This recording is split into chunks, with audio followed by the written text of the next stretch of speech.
Hello दोस्तों, स्वागत है एक बार फिर आप सभी का आपके अपने यूट्यूब चैनल पीएच क्लासेस पर।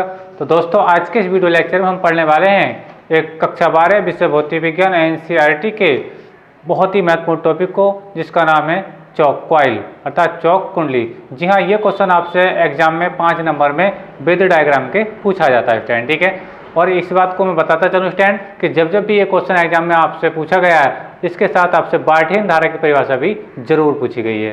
तो आज के इस वीडियो लेक्चर में मैं समझाऊंगा कि बार्टियन धारा क्या होती है और चौक कुंडली में बहने वाली जो धारा होती है बार्टियन धारा होती है या नहीं होती है। अगर बार्टियन धारा होती है तो वो क्यों होती है, सारा कुछ आज के इस वीडियो लेक्चर में डिस्कस करने वाला हूँ स्टूडेंट, ठीक है।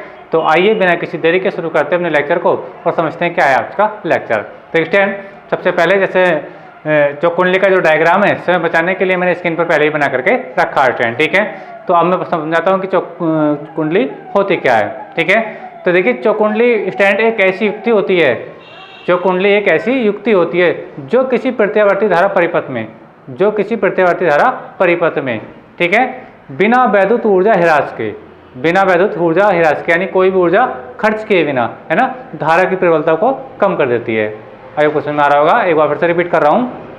चौक कुंडली एक ऐसी युक्ति है जो किसी प्रत्यावर्ती धारा परिपथ में, याद रखना दिष्ट धारा में नहीं, चौक कुंडली का ये जो यूज होता है स्टैंड वो केवल प्रत्यावर्ती धारा परिपथ में होता है, दिष्ट धारा परिपथ में नहीं होता। अब क्यों नहीं होता है ये मैं अभी जब मेरा लेक्चर आगे चलेगा तब मैं आपको समझाऊंगा, ठीक है। तो चौक कुंडली एक ऐसी युक्ति है जो किसी प्रत्यावर्ती धारा परिपथ में बिना वैद्युत ऊर्जा ह्रास के धारा की प्रबलता को कम कर देती है स्टूडेंट, ठीक है। तो ये तो इसकी डेफिनेशन, ठीक है। अच्छा, अब इसकी कैसे कंस्ट्रक्शन की जाती है, आइए मैं पहले डायग्राम को समझाता हूँ और इससे संबंधित जो शॉर्ट से शॉर्ट थ्योरी है, ठीक स्टूडेंट, क्योंकि आपकी बुक्स में बहुत ज़्यादा थ्योरी होती है और समय अब इतना ज़्यादा है नहीं एग्जाम में स्टूडेंट, ठीक है। तो जो इंपॉर्टेंट थ्योरी है स्टूडेंट, ठीक है, इस आर्टिकल से संबंधित मैंने आपके स्क्रीन पर लिख करके रखी स्टूडेंट। मैं थ्योरी को भी समझाऊंगा, पहले डायग्राम को समझ जाता हूँ स्टूडेंट, ठीक है। तो देखिए कैसे बनाया जाता है। चौक कुंडली जो होती है स्टूडेंट एक लगभग अनंत प्रतिरोध, लगभग नगण्य प्रतिरोध, ठीक है। चौक कुंडली लगभग नगण्य प्रतिरोध तथा उच्च प्रेरक की एक कुंडली होती है। एक बात फिर समझें, रिपीट कर रहा हूं मैं। चौक कुंडली लगभग नगण्य प्रतिरोध यानी बहुत कम प्रतिरोध तथा ऊंचे प्रेरक, जिसका प्रेरक यानी एल स्व प्रेरण गुणांक यानी क्या हो, बहुत हाई हो, ठीक है, क्या होती है, एक कुंडली होती है। यानी चौक कुंडली लगभग नगण्य प्रतिरोध तथा ऊंचे प्रेरक की क्या होती है, कुंडली होती है, जिसे नर्म लोहे की, कैसे बेटा, नर्म लोहे की बेलनाकार क्रोड पर लपेटकर तांबे के तारों को लपेटकर बनाया जाता है। जैसे कि आप देख रहे हैं स्टैंड, देखिए ये एक बेलनाकार क्रोड स्टैंड, ठीक है, जो नर्म लोहे की बनी है, मैंने लिख भी रखा है नर्म लोहे की क्रोड, ठीक है। इस पर क्या किया जाता है स्टैंड, इस पर तांबे के विद्युत रोधी तार के बहुत सारे फेरे लपेटे जाते हैं। और याद रखें, ये जो तार होता है स्टैंड, तार होता है मोटा, कैसा होता है, मोटा। जब तार इसका मोटा होने का कारण भी एक रीजन है बेटा, इसका तार मोटा होने का रीजन ये है स्टैंड, जब तार मोटा लिया जाएगा, ठीक है, तो उसका क्षेत्रफल क्या हो जाएगा बेटा, ज़्यादा हो जाएगा। और जब क्षेत्रफल ज़्यादा हो जाएगा तो आप जानते हैं कि जैसे कि आपने पढ़ा होगा, मैंने भी आपको पढ़ाया है कि आर जो प्रतिरोध होता है वो हमेशा क्या होता है, क्षेत्रफल के कहता है बेटा व्युत्क्रमानुपाती होता है, ठीक है। अगर आपका क्षेत्रफल बढ़ेगा, यानी ये जो क्रॉस सेक्शन एरिया है यानी ए, ये जो अगर ये आपका जितना ज़्यादा होगा स्टैंड, ठीक है, तो उसका रेजिस्टेंस उतना ही क्या होगा बेटा, कम होगा, ठीक है। तो याद रखें, तार मोटा लेने का कारण क्या होता है, प्रतिरोध को कम करना, ठीक है। तो एक बार फिर से समझा रहा हूँ, चौक कुंडली की जो रचना है इसको फिर से समझा रहा हूँ, समझे। देखिए इसमें क्या होता है, एक नर्म लोहे की क्रोड होती है जिस पर तांबे के मोटे तार के बहुत सारे फेरे लपेटकर बनाया जाता है। जैसे मान लीजिए मेरे हाथ में आप मार्कर क्रोड समझें स्टैंड, ठीक है, और इसमें तांबे के मोटे तार के बहुत सारे फेरे लपेट जाएंगे, बहुत सारे फेरे लपेटे जाएंगे। और बहुत सारे फेरे लपेटने का जो रीजन है वो ये है कि बेटा कि इसका जो जितने ज़्यादा फेरे होंगे उसका प्रेरक क्या होगा बेटा, उतना ही हाई होगा। आपको समझ में आ रहा होगा, यानी इसका जो प्रेरकत्व होगा वो बहुत ऊंचा हो जाएगा। और तार मोटा होने का कारण ये स्टैंड कि इसका क्षेत्रफल क्या हो जाएगा, ज़्यादा हो जाएगा, और जब क्षेत्रफल ज़्यादा हो जाएगा तो उसका प्रतिरोध क्या हो जाएगा बेटा, कम हो जाएगा, ठीक है। तो देखिए समझते हैं, इससे जब तांबे के विद्युत रोधी तार को यानी मोटे तार को लोहे की क्रोड पर लपेट करके बनाया जाता है स्टैंड, ठीक है। अच्छा, और इसमें क्या लगा रहता है बेटा, आपका बल्ब लगा रहता है धारा की प्रेजेंटिंग दर्शाने के लिए, धारा इसके अंदर है या नहीं है स्टैंड, ठीक है। और जिसका रिलेशन कैसे रहता है, हमेशा AC करंट यानी प्रत्यावर्ती धारा स्रोत से रहता है। याद रखें, डिस्क धारा के लिए कुछ चौक कुंडली का यूज नहीं किया जाता है, ठीक है स्टैंड। तो एक बार फिर समझा रहा हूँ, यह नरम लोहे की क्रोड पर, ठीक है, तांबे के मोटे तार को तांबे के मोटे तार के बहुत सारे फेरे को लपेट करके बनाई जाती है, ठीक है। तांबे के बहुत सारे फेरे होने का कारण ये है स्टूडेंट कि इसका प्रेरक काफी ऊंचा होता है और तार मोटा होने के कारण इसका प्रतिरोध लगभग क्या आता है बेटा, नगण्य होता है, क्योंकि क्षेत्रफल अगर ज्यादा होगा तो इसका प्रतिरोध क्या होगा बेटा, कम होगा। तो याद रखें चौक कुंडली में क्या होता है कि प्रतिरोध लगभग नगण्य होता है, उसका जो प्रेरक होता है यानी स्वयं प्रेरण गुणांक होता है वो क्या होता है, बहुत उच्च होता है स्टूडेंट, ठीक है। चलिए अब देखिए मैंने डेफिनेशन लिखी है, इसको समझाता हूँ। देखिए चौक कुंडली, सबसे पहले आप यही लिखेंगे कि यह एक ऐसी युक्ति है जो किसी एसी परिपथ, एसी मतलब अल्टरनेटिंग करंट यानी प्रत्यावर्ती धारा परिपथ में बिना वैद्युत ऊर्जा हिरासक के धारा की प्रबलता को कम कर देती है, ठीक है। कैसे कम करेगी अभी मैं आपको सब कुछ समझाऊंगा स्टूडेंट, ठीक है। अच्छा रचना में पढ़ें, यह नगण्य प्रतिरोध, नगण्य प्रतिरोध का मतलब मैं बता रहा था कि जब हम तार को इसको मोटा लेंगे स्टैंड, ठीक है, तो होगा क्या कि जब मोटा होगा तो यहाँ पे क्षेत्रफल ज्यादा हो जाएगा, जब क्षेत्रफल ज्यादा हो जाएगा स्टैंड तो इसका रेजिस्टेंस क्या हो जाएगा, घट जाएगा, क्योंकि क्षेत्रफल के व्युत्क्रमानुपाती होता है प्रतिरोध, ठीक है। तो यह नगण्य प्रतिरोध तथा ऊंचे प्रेरक वाली एक कुंडली होती है जो नरम लोहे की क्रोड पर तांबे के मोटे तार, मैंने अभी बताया था तांबे के मोटे तार के बहुत से फेरे को लपेट कर बनाई जाती है, ठीक है स्टैंड। अच्छा आगे इस क्रोड को, ये जो आप क्रोड देख रहे हैं जिस पर तांबे की तार की कुंडली लपेटी गई है, इस क्रोड को आवश्यकता अनुसार आगे पीछे किसी भी दूरी तक आगे पीछे इसको खिसका सकते हैं। देखिए मैंने वही लिखा है, इस कारण ये देखिए बनाई जाती है, क्रोड को कुंडली के भीतर किसी भी दूरी तक पिष्ट कराया जा सकता है, यानी जितनी आवश्यकता हो, जितने फेरे आपको लेने हो तो इसको थोड़ा ऐसे करिए और इसको कितने भी इसको आगे पीछे हम कर सकते हैं फ्रेंड, ठीक है। तो मैंने ये लिखा कि किसी भी दूरी तक प्रविष्ट कराया जा सकता है, इस कारण कुंडली का प्रेरक L तथा प्रतिबाधा Z क्या है। अब देखिए चौकुंडली जो होती है बेटा एक LR परिपथ होती है, क्या होती है बेटा, LR परिपथ। जब किसी तार को लपेटा जाता है, तांबे के तार को लपेटा जाएगा, ठीक है, तो फेरे होंगे तो वो तो प्रेरक के लिए आएंगे, लेकिन जब तांबे के तार को लपेटा गया तो बेटा उसका भी तो कोई ना कोई अपना प्रतिरोध होता है। आइए क्वेश्चन में आ रहा होगा, किसी भी कंडक्टर वायर का कुछ अपना भी तो प्रतिरोध होता है, रेजिस्टेंस, भले ही चाहे वो कम हो लेकिन अपना कोई ना कोई तो उसका रेजिस्टेंस जरूर होता है। तो कहने का मतलब ये चौकुंडली क्या होती है बेटा, एक LR परिपथ होती है। कैसा परिपथ होती है बेटा, LR परिपथ होती है। और LR परिपथ की जो प्रतिबाधा आती है वो कितनी आती है, Z = R² plus omega L का स्क्वायर, ठीक है स्टैंड। तो उतनी ही अधिक हो जाती है चौकुंडली एक LR परिपथ है, जैसे कि मैं आपको बता रहा था स्टैंड, ठीक है, जिसमें L का मान बहुत अधिक होता है। मैंने आपको बताया कि प्रेरक L का रहता है बहुत उच्च, देखिए यहाँ पे लिखा L का रहता है बहुत उच्च रहता है, और चौकुंडली के लिए R का मान लगभग क्या रहता है बेटा, नगण्य रहता है स्टैंड, ठीक है। तथा प्रतिरोध बहुत कम होता है, कम का मतलब लगभग 0 के बराबर होता है स्टैंड, ठीक है।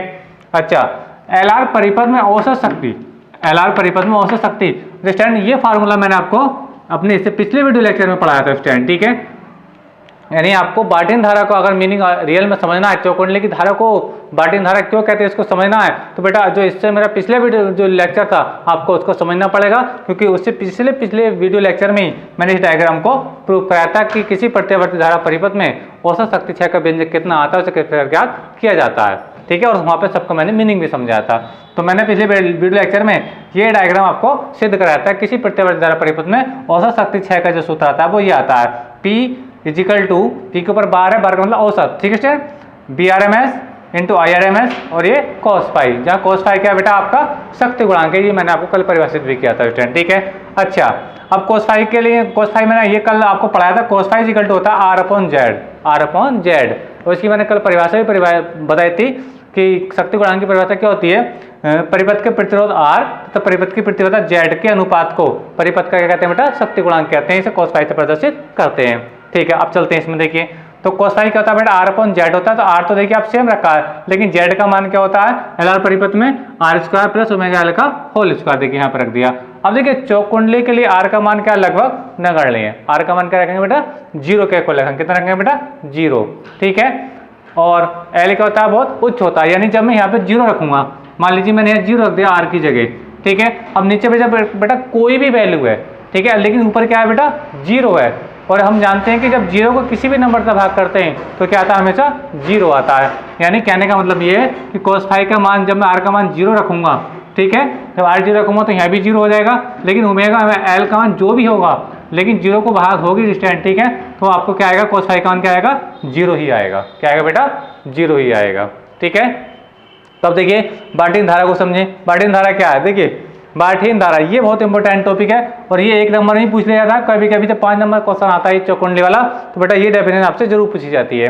क्या होती है समझिए, जब किसी प्रत्यावर्ती धारा परिपथ, ऐसी जो लिखा है मैंने इसका मतलब प्रत्यावर्ती धारा परिपथ, ठीक है, जब किसी प्रत्यावर्ती धारा परिपथ में धारा के प्रवाहित होने से, धारा के प्रवाहित होने से, ठीक है, कोई शक्ति क्षय ना हो, कोई शक्ति क्षय ना हो तो परिपथ की धारा बाल्टीन धारा कहलाती है। और बाल्टीन धारा के लिए शर्त ये बेटा कि कोस फाई का मान क्या होना चाहिए, 0 होना चाहिए।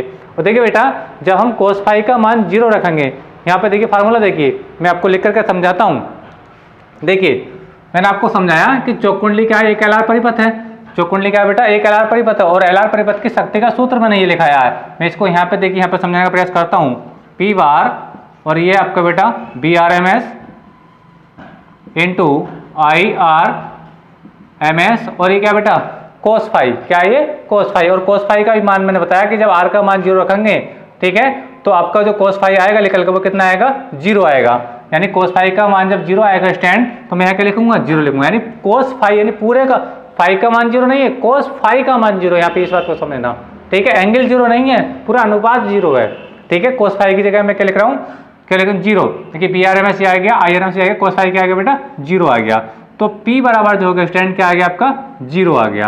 कहने का मतलब ये है कि चौकुंडली में जो बहने वाली धारा होती है बेटा वो कैसी धारा होती है, बाल्टीन धारा होती है, क्योंकि उसका जो औसत शक्ति क्षय का जो सूत्र आता है स्टैंड पर क्या आता है, P बार इक्वल टू क्या होता है बेटा, 0 वाट आता है, ठीक है। तो यहाँ पे ये लिखा आता है, वो कभी कभी क्वेश्चन में पूछा भी जाता है कि सिद्ध कीजिएगी चौकुंडली की धारा बाल्टीन धारा होती है, चौकुंडली की धारा बाल्टीन धारा होती है। तो देखिए अब जब इतना आर्टिकल आप करके आएंगे तो ये जब कंडीशन आते हुए आएंगे तो कोस फाई का मान क्या आएगा बेटा, 0। 0 कैसा आएगा मैं फिर से बता रहा हूँ, कोस फाई बराबर लगाएंगे R/Z। और जिसको ये समझ में नहीं आ रहा है, ये लेक्चर मैंने कल पढ़ाया था, मेरे पिछले वीडियो लेक्चर को देखेंगे तभी आर्टिकल आपको समझ में आ जाएगा, ठीक है। अब R का मान क्या लगाएंगे, 0 रखेंगे और R का मान जब 0 रखेंगे तो नीचे कितना भी बड़ा नंबर हो लेकिन उसका भाग करके जो क्या आएगा, 0 ही आएगा, अर्थात कोस फाई का मान क्या आएगा, मुझे 0 ही प्राप्त हो जाएगा स्टैंड, ठीक है। अब ये एलआर परिपथ की शक्ति ये होती है। अब शक्ति का मैंने सूत्र यहाँ पे लिखा, लेकिन ये जो कोस फाई की जगह मैं क्या रख रहा हूँ बेटा, 0 रख रहा हूँ, क्योंकि मुझे यहाँ से 0 मिल रहा है ना कोस फाई का मान, तो इसलिए औसत शक्ति क्षय का जो मान है P का कितना आ रहा है बेटा, 0 आ रहा है। तो अतः हम कह सकते हैं कि चौकुंडली की धारा एक बाल्टीन धारा होती है, चौकुंडली की धारा एक बाल्टीन धारा होती है। अब बात करते हैं कि चौकुंडली का उपयोग क्या है, चौकुंडली का उपयोग दिष्ट धारा के लिए क्यों नहीं किया जाता। तो देखिए पहले इसी सवाल का मैं जवाब देता हूँ कि चौकुंडली का यूज हम दिष्ट धारा के लिए क्यों नहीं करते हैं। देखिए स्टैंड, चौकुंडली का प्रयोग हम दिष्ट धारा के लिए इसलिए नहीं करते हैं क्योंकि उसमें कोणीय आवृत्ति यानी ओमेगा का मान क्या होता है बेटा, 0 होता है। क्या होता है बेटा, ओमेगा का मान क्या होता है बेटा, 0। ये जो आप देख रहे हैं ओमेगा कोणीय आवृत्ति बोलते हैं इसको स्टैंड, ठीक है, इसका मान क्या होता है, 0 होता है। तो याद रखें, आपसे पूछा जाए कि चौकुंडली का यूज, ठीक है, दिष्ट धारा परिपथ के लिए क्यों नहीं पॉसिबल है, तो आप बताएं केवल कि उसमें जो कोणीय आवृत्ति है उसका मान क्या होता है, उसमें 0 होता है स्टैंड, ठीक है। अब बात करते हैं कि चौकुंडली का यूज क्या है, चौकुंडली का यूज कहाँ किया जाता है। देखिए बेटा चौकुंडली का यूज हम अपने घरों में करते हैं लेकिन हम इसको समझ नहीं पाते हैं। देखिए जब भी आपके घर में कोई CFL या जैसे हम ट्यूबलाइट के नाम से भी जानते हैं, अगर वो जलता हुआ देखा हो आपने स्टैंड, ठीक है, तो उसके श्रेणी क्रम में क्या लगाई जाती है, चौकुंडली लगाई जाती है। क्या लगाई जाती है बेटा, चौकुंडली। एक बार मैं आपको समझाने का प्रयास करता हूँ। देखिए ये आप इसका इतना स्क्रीनशॉट ले लीजिए स्टैंड। अब मैं समझाने का प्रयास करता हूँ कि ट्यूबलाइट आप जब जलती है तो चौकुंडली कहाँ लगाई जाती है और कैसे लगाई जाती है। पहले आप इसका स्क्रीनशॉट ले लीजिए स्टैंड और मैं आपको इसके आगे बातें बताता हूँ। याद रखें, क्वेश्चन परीक्षा की दृष्टि से बेटा बहुत ही मोस्ट इंपॉर्टेंट क्वेश्चन है, इसको याद करके जरूर जाए स्टैंड, ठीक है। और यही वो थ्योरी है जो तो मैंने स्क्रीन पर लिख दिया है, ज़्यादा थ्योरी के चक्कर में ना पड़े, बिल्कुल इसको रट लें स्टैंड, ठीक है। चलिए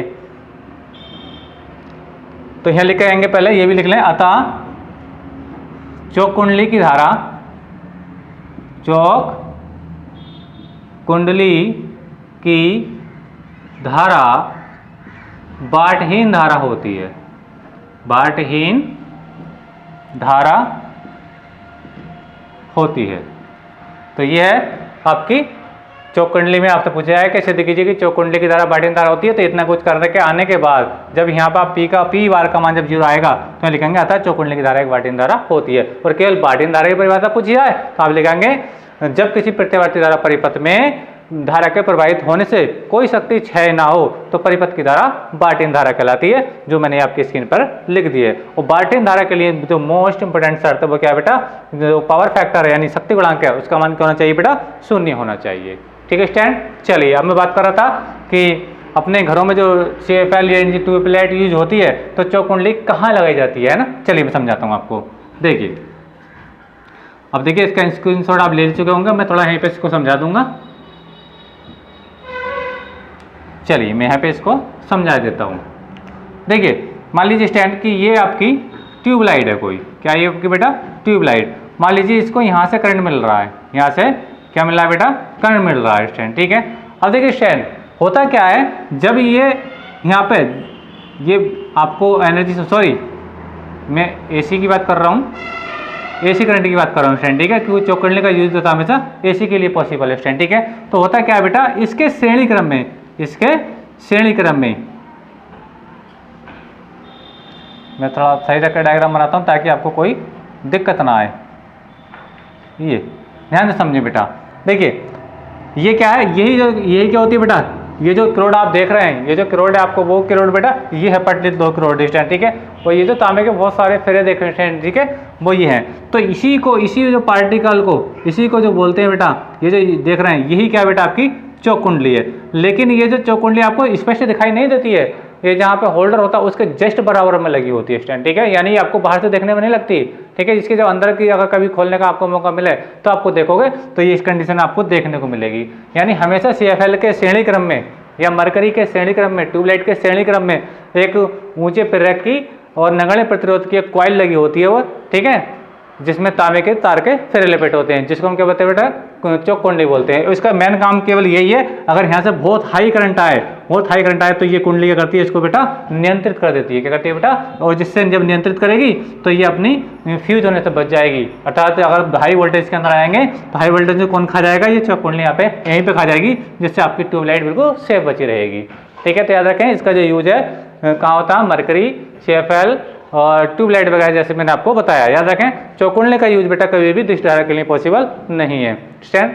तो अब आई होप कि ये क्वेश्चन आपको समझ में आया होगा। जिसने अगर क्वेश्चन आपको समझ में आया है तो वीडियो को भी लाइक कीजिए, शेयर कीजिए और कमेंट कीजिए, और चैनल पर नया हो चैनल पर सब्सक्राइब भी जरूर कर लीजिए। याद रखें मैं फिर से कह रहा हूँ, परीक्षा के लिए बहुत ही इंपॉर्टेंट आर्टिकल है, इसको जरूर याद करके जाएं स्टूडेंट। ठीक है, और बार्टिन धारा को भी बहुत जरूर से याद करके जाएं, और बार्टिन धारा के लिए जो शर्त है वो भी जरूर याद करके जाएं स्टूडेंट। ठीक है, तो मिलेंगे अगले वीडियो में। आप इसका स्क्रीनशॉट लीजिए, इसको नोट कर लीजिए। धन्यवाद।